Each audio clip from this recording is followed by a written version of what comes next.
It's a real house.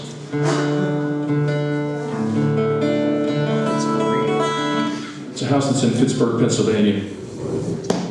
My dear friend Tom Schuyler lived in it. Actually, his family lived in it. They had to sell it. And when they did, it was a very emotional experience for the family.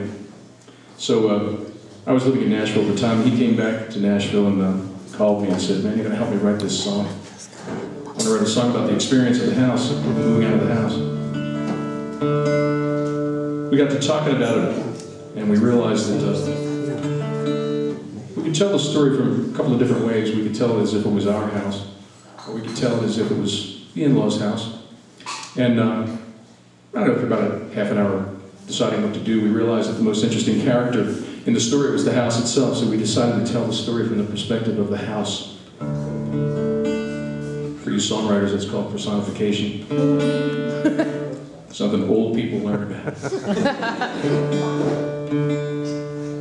So I was playing this song. This song's been recorded a number of times. It was recorded by Charlie Louvin, half of the Louvin brothers. Probably.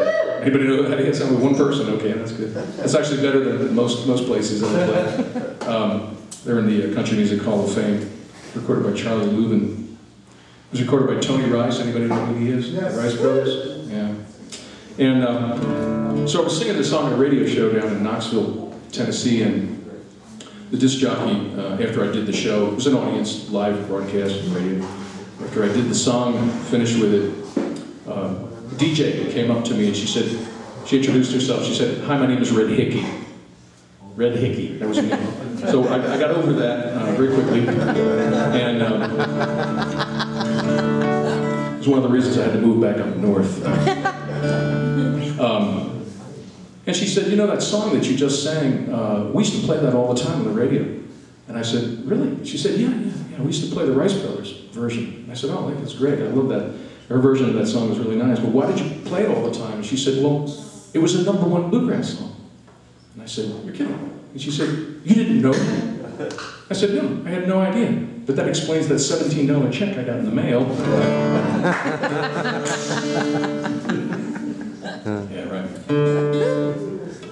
You laugh now. Wait till you pick up that banjo and try to make a living. Anyway, this is a song about this old house. You just wait.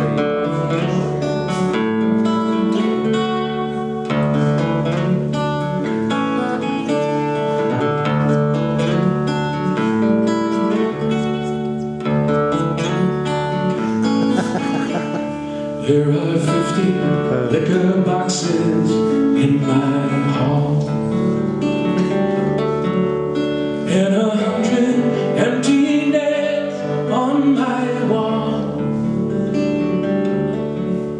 There's a sign out in my yard that reads for sale. If this old house could cry, the tears would fall. There are bargain-hungry vultures everywhere, buying broken toys, old clothes, and Tupperware. The phone's been taken out, they've stopped the mail. If this old house could talk, I'd say a prayer. I've been strong and I've been sturdy, and I've weathered every storm. I've always kept your family safe and warm. Now you're backing up the ladder and just sweeping out the tears. If this old house were built on memories, I would stand 1,000 years. This old house, this old house. If this old house were built on memories, I would stand 1,000 years.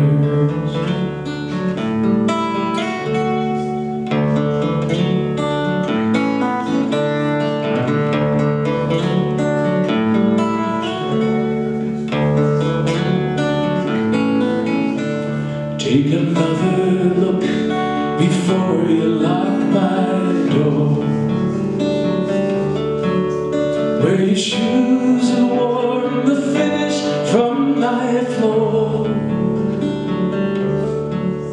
Listen to my banging pipes, my creaking stairs. Let your boy slide down my banister once more. I'll remember where you hid the extra key, where the hammer and the band-aids used to be. I will smell your morning coffee in the air, and I'll see you hanging tinsel on the tree. I've been strong and I've been sturdy, and I've weathered every storm. I've always kept your family safe and warm. Now you're packing up the laughter and just sweeping out the tears of this old house built on memories. I would stand 1,000 years. This old house, this old house, this old house built on memories. I would stand 1,000 years.